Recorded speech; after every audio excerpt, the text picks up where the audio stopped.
नमस्कार विद्यार्थियों, स्वागत करती हूँ आपका मेरे YouTube channel GK special class में आपका। तो विद्यार्थियों, हम क्या पढ़ रहे हैं? वैदिक सभ्यता। वैदिक सभ्यता चल रही है हमारे। वैदिक सभ्यता में मैंने सभ्यता लिख दिया, ये सभ्यता है नाम।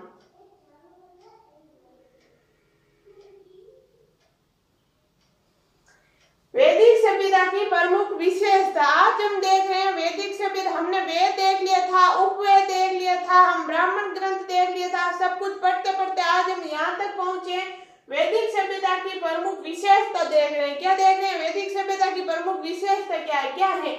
यह एक ग्रामीण सभ्यता थी। वैदिक सभ्यता एक ग्रामीण सभ्यता थी, नगरीय सभ्यता नहीं होकर ग्रामीण सभ्यता थी। फिर क्या है? यह लोहे युगीन सभ्यता थी। तो लोहे से अपरिचित सभ्यता कौन सी थी विद्यार्थियों? प्रश्न यह आएगा, लोहे से अपरिचित सभ्यता कौन सी थी? कौन सी थी? सिंधु घाटी। सिंधु घाटी सभ्यता विद्यार्थियों लोहे से अपरिचित थी, लोहे से परिचित नहीं थी। यह लोहे युगीन सभ्यता थी, वैदिक सभ्यता। फिर यहाँ का समाज पितृसत्तात्मक समाज था, इससे उल्टा विद्यार्थियों यहाँ का समाज पितृसत्तात्मक समाज था, जबकि सिंधु घाटी सभ्यता एक मातृसत्तात्मक सभ्यता थी।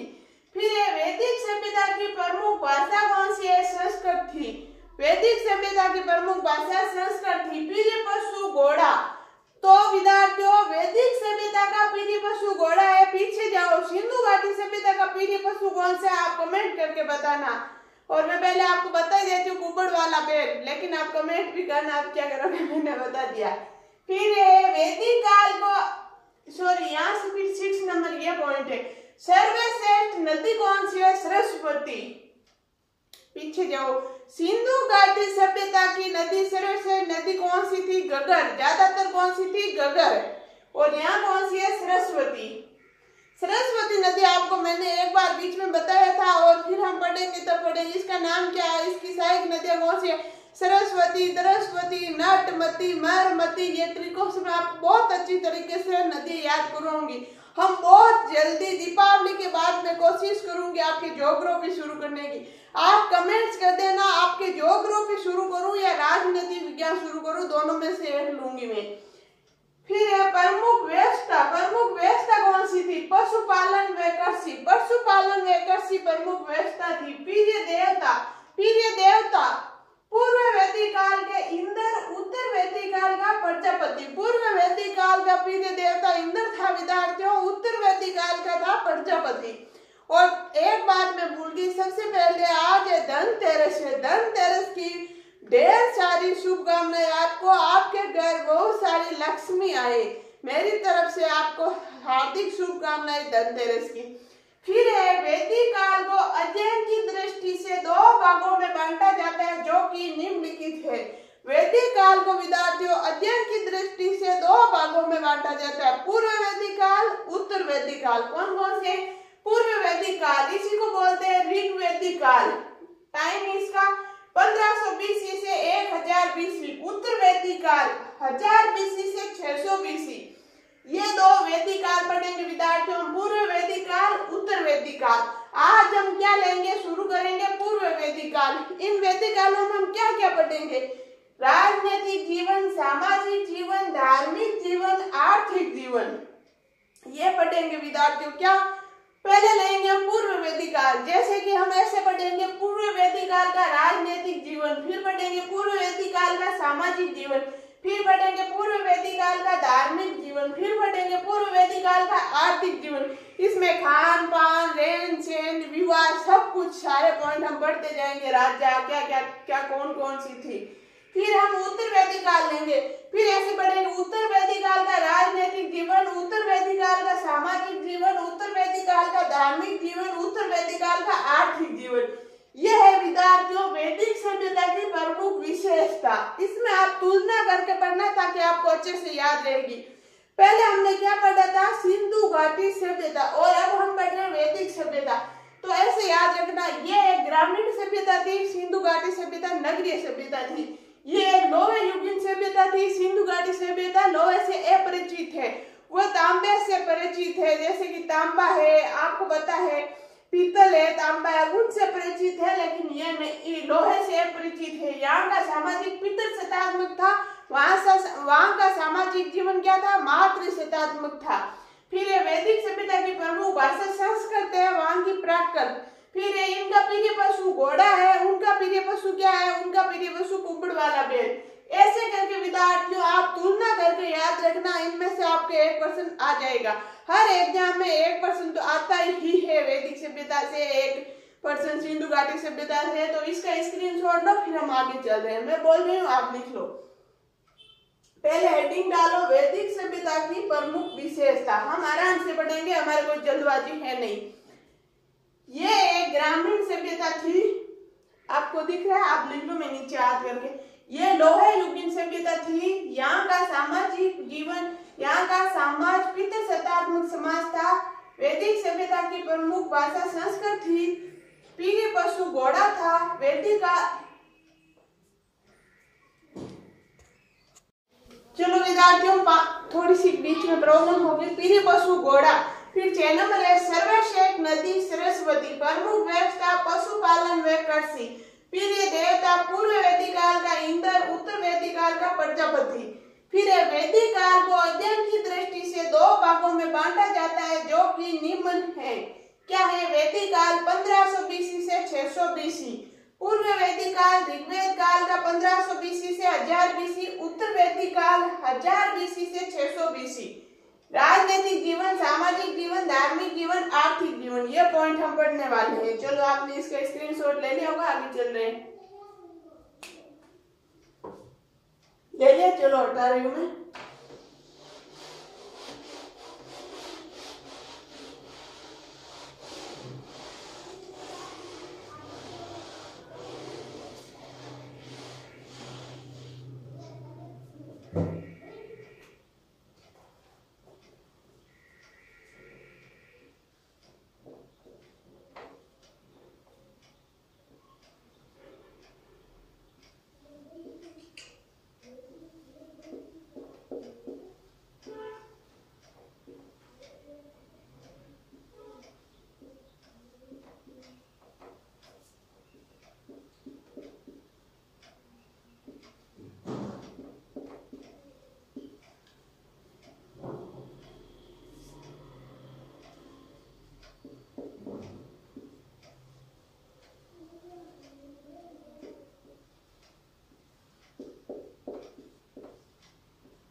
तो विद्यार्थियों, अब हम ले रहे हैं बड़ा ए लिखे, ऐसे लिखना पूर्व वैदिक काल या ऋग वैदिक काल का राजनीतिक जीवन। अभी आपको मैंने पॉइंट बताया था हम क्या क्या पढ़ने वाले हैं।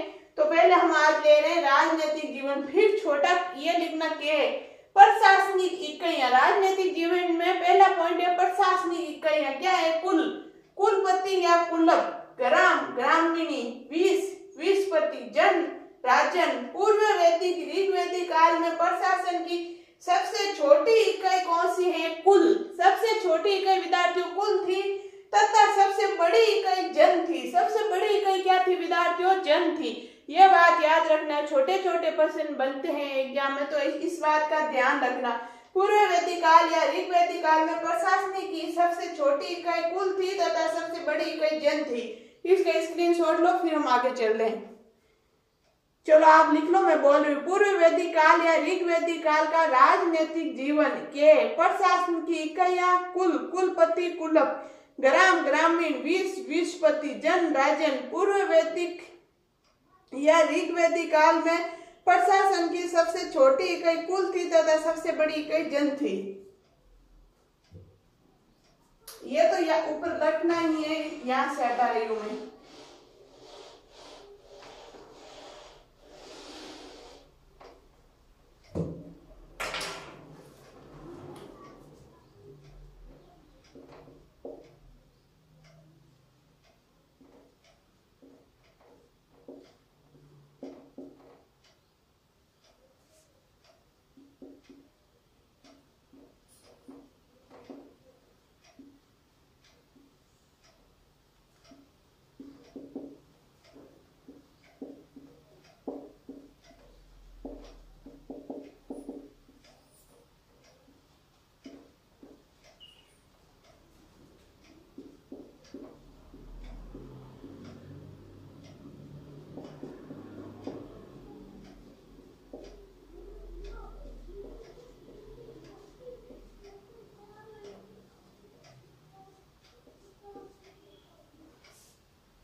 विद्यार्थियों सेकंड खेल ले रहे हैं राजा। क्या ले रहे हैं? अभी हमने क्या पढ़ा? प्रशासनिक इकाई। अब हम पढ़ रहे हैं राजा। राजा क्या है? ऋग्वैदिक में राजा जन का मुखिया होता था जिसे राजन कहा जाता है। जन का मुखिया होता था राजा जिसे राजन कहा जाता है ऋग्वैदिक काल में। इस काल में राजतंत्र का अभाव था, अर्थात राजा का पद वंशानुगत नहीं था। क्या है विद्यार्थियों? इस काल में राजतंत्र का अभाव था तथा अर्थात राजा का पद वंशानुगत नहीं था। फिर ये पूर्व वैदिक काल में समिति नामक संस्था के लोगों द्वारा राजा का मनोनयन किया जाता था। फिर मैंने नोट्स लिखा है, वैदिक काल में सभा समिति व विद्वत नामक संस्थाएं बनी हुई थी। वैदिक काल में सभा समिति व विद्वत नामक दो संस्थाएं बनी हुई थी। समिति के मुखिया के ईशान कहा जाता था। ईशान, समिति के मुखिया को क्या कहते थे विद्यार्थियों? ईशान। इसका स्क्रीनशॉट लो, फिर हम आगे चल रहे हैं।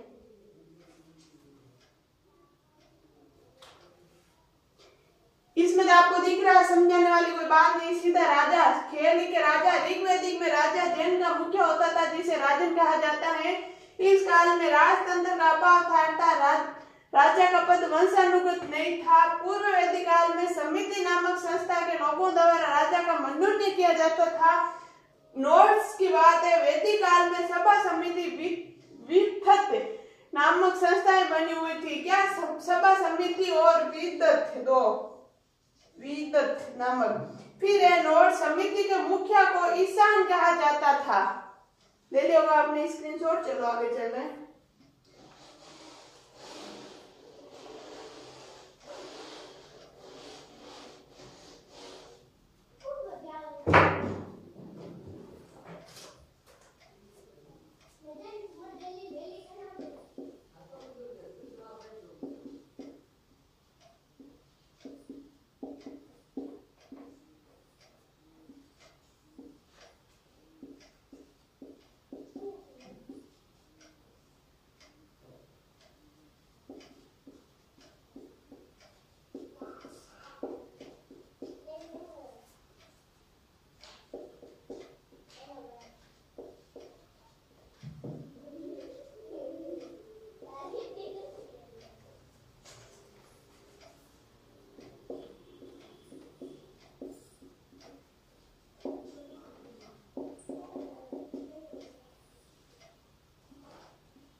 आगे देखो विद्यार्थियों, क्या राजा को कबीले का संरक्षक होने के नाते गोपाजनिस्त कहा जाता था। क्या?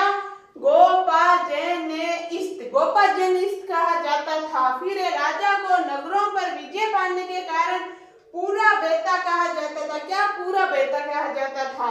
राजा को गोप भी कहा जाता था। पूर्व वैदिक काल में विद्यार्थियों राजा को गोप भी कहा जाता था। ये प्रश्न आ सकता है, कौन सी सभ्यता में राजा को गोप कहा जाता था? वैदिक सभ्यता के पूर्व वैदिक काल में राजा को गोप भी कहा जाता था।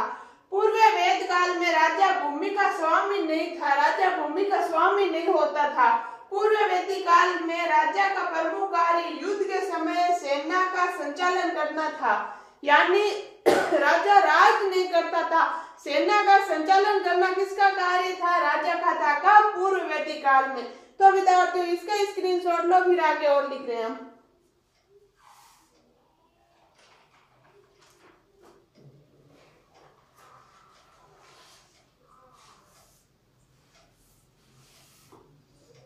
चलो ले लिया होगा, आगे और चलते हैं हम।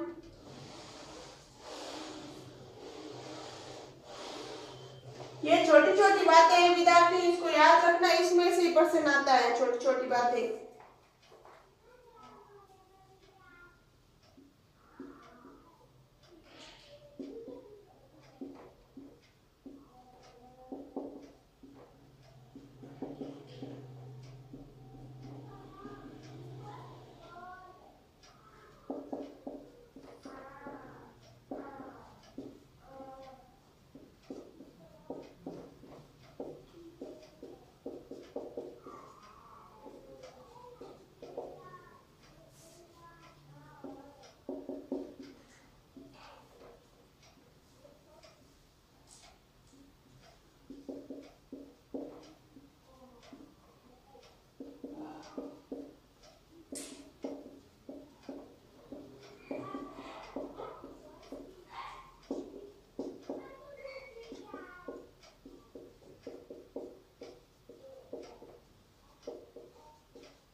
फिर देखो विद्यार्थियों, पूर्व वैदिक काल में राजा के पास स्थायी सेना नहीं होती थी, स्थायी सेना नहीं होती थी, जबकि युद्ध के समय राजा को सहयोग देने के लिए अस्थायी सेना की टुकड़ियां थी, जो कि निम्न है। श्रुतवार्तगण, स्थायी सेना यानी खुद की सेना नहीं होती थी, अस्थायी यानी बाहर से बुलाई हुई सेना की टुकड़ियां होती थी, जिन्हें क्या कहते हैं? श्रुतवार्तगण। फिर राजा के सहायता देने के लिए जो सहयोगी होते थे उन्हें अथर्ववेद में रतननीन, क्या रतननीन कहा गया है, जिनकी कुल संख्या 12 थी। रतननीन की कुल संख्या 12 थी, लेकिन उनके 3 प्रमुख रतननीन थे। पुरोहित, ग्रामीण, सेनानी। पुरोहित, ग्रामीण, सेनानी। पुरोहित, ग्रामीण, सेनानी, 3 रतननीन की संख्या। इसके स्क्रीनशॉट लो, फिर आगे चलते हैं। लिखो, पूर्व वैदिक काल में राजा के पास स्थायी सेना नहीं होती थी, जबकि युद्ध के समय राजा को सहयोग देने के लिए अस्थायी सेना की टुकड़ियां थी, जो कि निम्न है: सट, वाट, गण। राजा के सहायता देने के लिए जो सहयोगी होते थे उन्हें अथर्ववेद में रत्तनीन कहा गया, जिनकी कुल संख्या 12 थी, लेकिन उनके 3 प्रमुख रत्तनीन थे: पुरोहित, ग्रामीण, सेनानी। ले जाओगा स्क्रीनशॉट। चलो विद्यार्थियों आगे चल रहे हैं।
तो विद्यार्थियों आगे क्या है, मैंने नोट्स लिखा है। इन सभी रत्तनीन में पुरोहित का पद वंशानुपात होता था। पुरोहित का पद वंशानुपात होता था।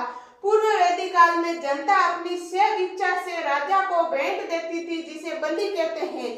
पूर्व वैदिक काल में जनता अपनी खुद की इच्छा से राजा को भेंट देती थी, जिन्हें क्या कहते हैं? बलि कहते थे। नोट्स: मौर्य काल में बलि एक अनिवार्य कर बन गया था। मौर्य काल में बलि एक अनिवार्य कर बन गया था। तो विद्यार्थियों आज हमने पूर्व वैदिक काल या ऋग वैदिक काल का राजनीतिक जीवन में 2 पॉइंट पढ़े थे।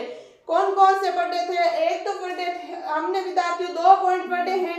एक ये राजा, एक पहले प्रशासनिक का ही पढ़ा था, और आगे वाले पॉइंट कल की क्लास में रहेंगे विद्यार्थियों। जब तक के लिए आप स्वस्थ रहो, मस्त रहो, पढ़ते रहो। आज के लिए इतना ही, बाकी पढ़ेंगे अगली क्लास में। धन्यवाद। मेरी क्लास अगर आपको अच्छी लगती है तो ज्यादा से ज्यादा शेयर करना, सब्सक्राइब करना बिल्कुल नहीं भूलना, और ज्यादा से ज्यादा लाइक करना। धन्यवाद।